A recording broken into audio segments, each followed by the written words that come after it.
This time, on Marooned, I'm entering a true lost world. It's like I've been dropped in the middle of Jurassic Park. Oh my God. These are the mysterious Tupui Mountains of Venezuela, and there are hidden dangers everywhere. There's a big animal around here. But the worst enemies here are the wet and the cold.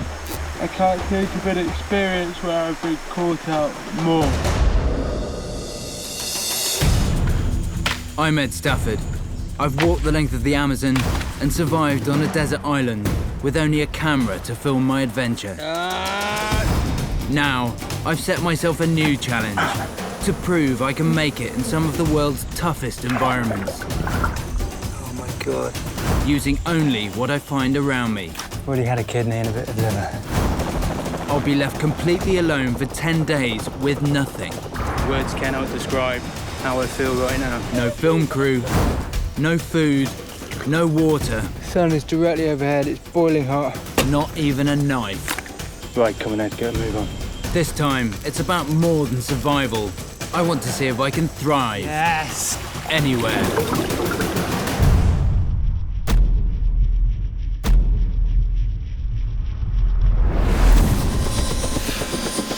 The nerves are building now.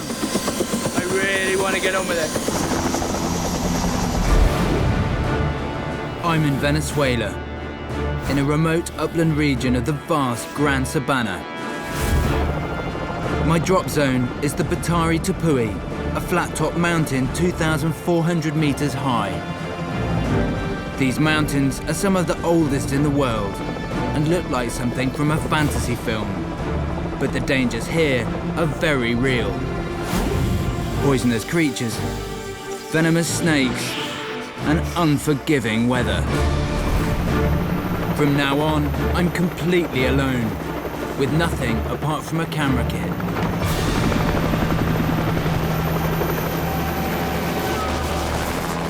To go. Okay, that's the last I'm going to see of anyone for 10 days. Oh boy. I'm completely on my own. Completely and utterly on my own. The nearest village is almost 12 hours hike. I've got no film crew and no food or water. It is eerie. It feels prehistoric, it really does. It's like I've been dropped in the middle of Jurassic Park. I'm at 1,700 meters. It's cold, around 9 degrees Celsius, but at night it can drop much lower. There are just a few hours of daylight left, so I'm getting off this exposed outcrop. I want to make camp lower down, where experience tells me it should be warmer.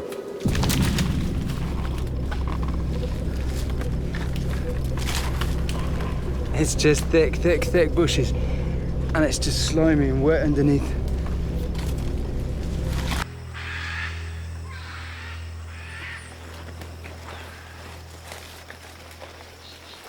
It's starting to rain. That's not a good sign. Okay, but this tree is a good sign. The fibrous layer under the bark of this tree makes strong cordage. I'm going to save some for later, and very quickly make something to wear. Clothes will help keep the mozzies off, and always give me a psychological boost.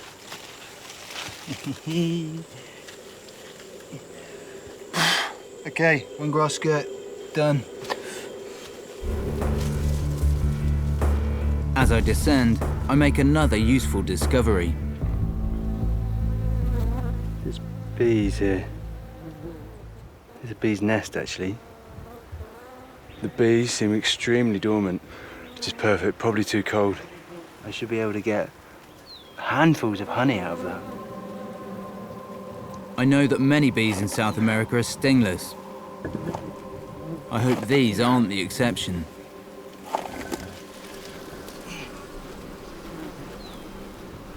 But it looks like bees are the least of my worries. There's 2 snakes in here. And there's a scorpion here as well. This scorpion's covered in babies, so I can't tell what type it is. I'm keeping well clear. Sticky, gooey. I mean... Each mouthful contains around 100 calories. A quick feed on this should keep me going until tomorrow.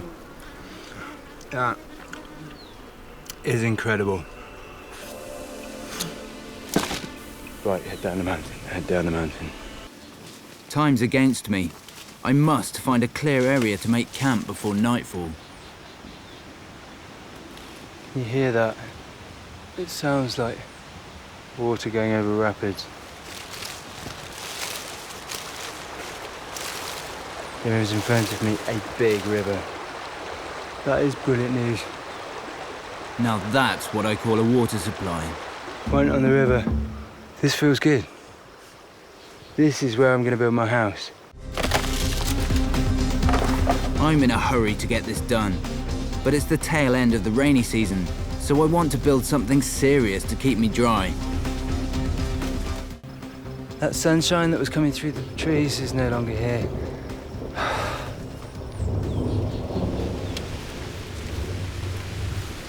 I wish I'd gone with a less complicated design.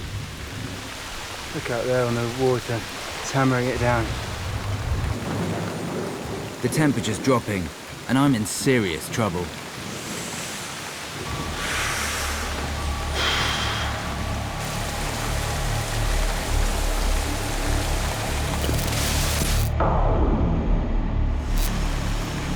I haven't got a shower. I'm soaking wet. That means I'm losing heat 25 times faster than if I was dry.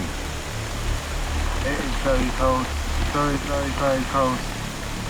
Very, very, very, very cold. I'm shivering uncontrollably and getting confused. Both signs of hypothermia. If my core temperature drops below 28, there's probably no way back. I don't know how I've let myself get into this situation. Stafford, you idiot. I can't think of an experience where I've been caught out more. To do these trips completely alone, I have to carry a medical kit. I never open it unless my life is in danger. And in this situation, I've got no choice. I must use my emergency survival blanket.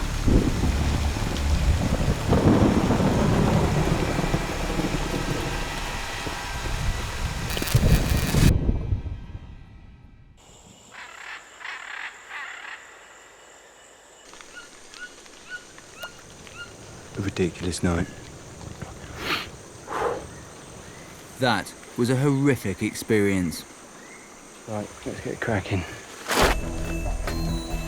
I'm hungry and cold, but my absolute priority is to finish this shelter. I can't spend another hellish night out in the rain. These are the leaves I'm going to use. They're big and waxy. Actually, that looks military style, bomb-proof. Next up, fire. I've got no matches or lighter, but I'm well practiced at using whatever's available.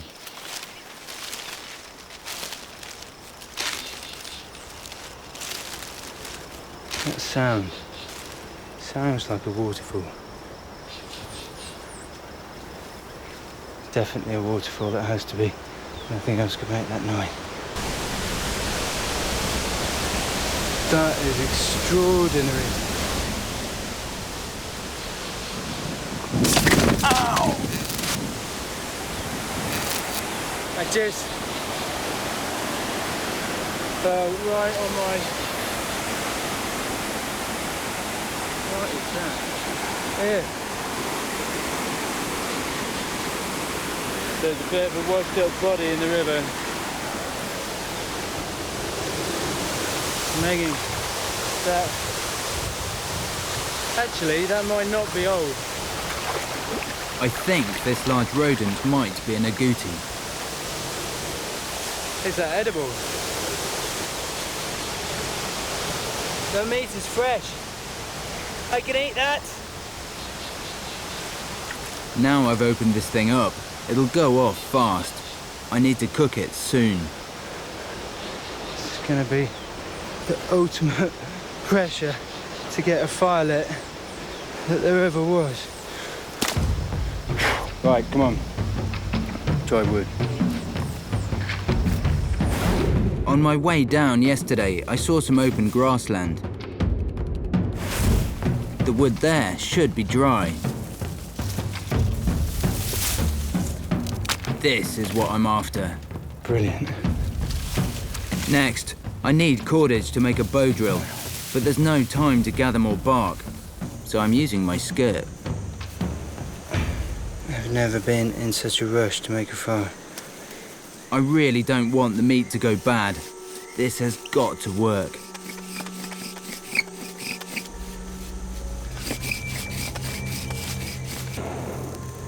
Yes! Yes, yes, yes! Oh my God, that's good. We've got fire.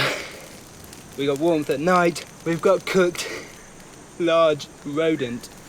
Yes!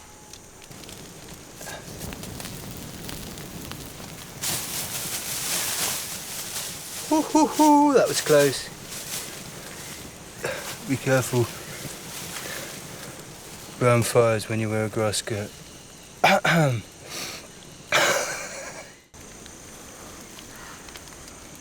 Oh my God.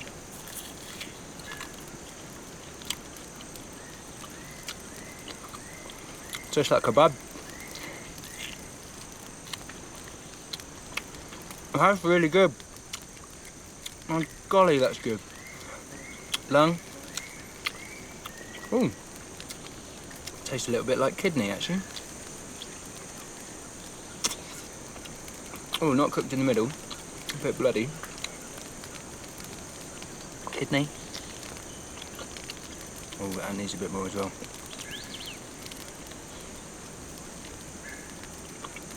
Okay. I'm gonna bang this back on.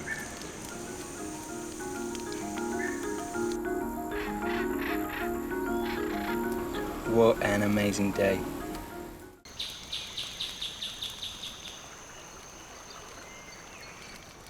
Good morning.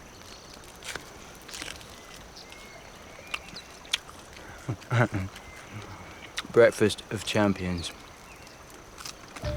When it runs out, I'll need to find a longer-term food supply. But right now, all this energy means I can think beyond just surviving. Next, I build a drying rack for wood, essential to keep the fire going. I'm really chuffed with that. And finally, the ultimate luxury, a bed. The bed alone has taken 5 hours. I've never worked so hard just to have a lie down. My bed is finished. It's so comfy. I can't tell you how comfy that bed is. It is luxury, isn't it? I've got no energy this morning. That meat ran out yesterday. After eating so well for days, I'm out of meat. So the priority now is to build a fish trap. And for that, I need a tall palm. This is what I'm looking for. I'm using my red jasper blade to cut through these tough stems. And strip all of the leaves.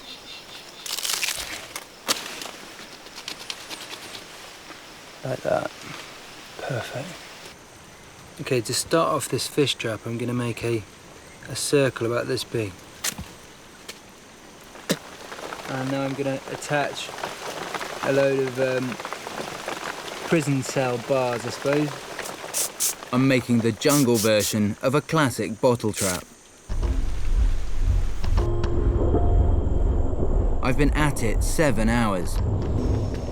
It's still not finished. And eventually, I'm defeated by darkness.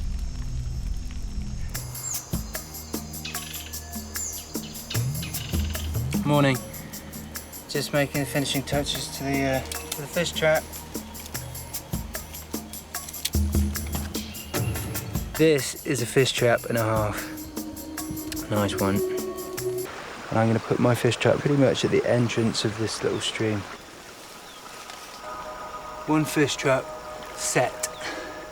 Excellent.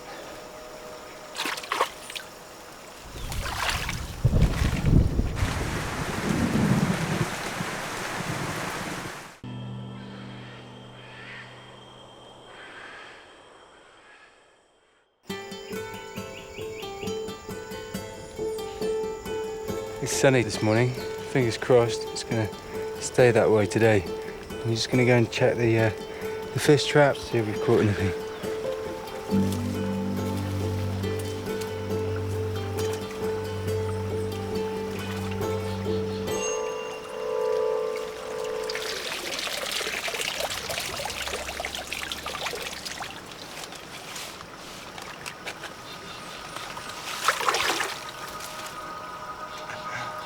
We got one, one tiny little fish.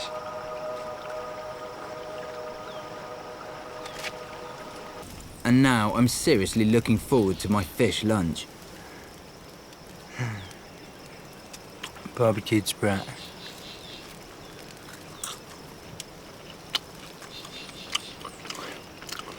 Might be small, but that's delicious. Fish. Well, let's hope we get some more.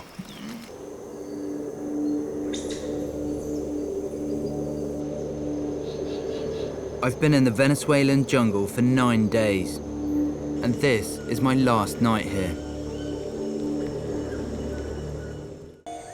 Good morning. It's day 10. Check the fish trap one last time. See if I've got a breakfast.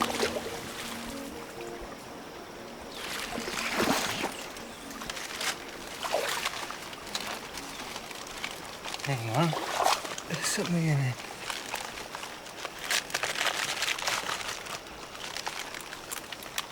Oh.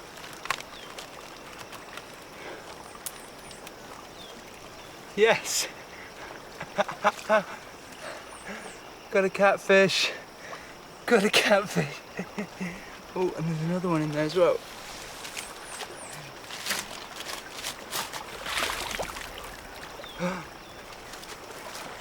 That's incredible, I've got 2 fish. Breakfast! After all this time, my luck has come right at the end. How incredible. Catfish for breakfast. Oh, that makes me so happy.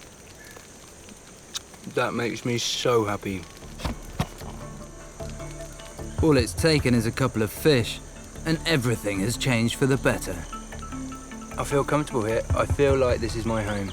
I feel safe, I feel in control, I feel well fed, I feel dry and warm. It feels like home. It does. It has started to feel like home. But just as I start to reach a state of complete happiness, I hear the noise that means this amazing experience is about to end. Taxi. Helicopters circling overhead.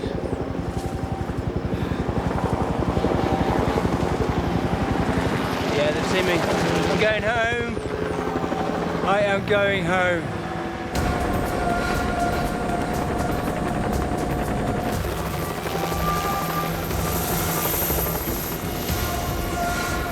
Hello, mate.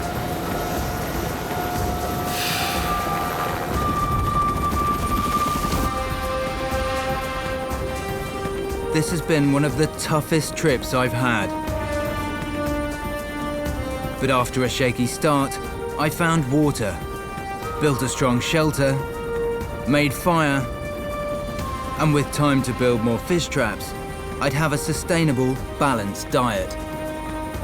I believe I could thrive here long term, but feel lucky to have had even 10 days in such an extraordinary place.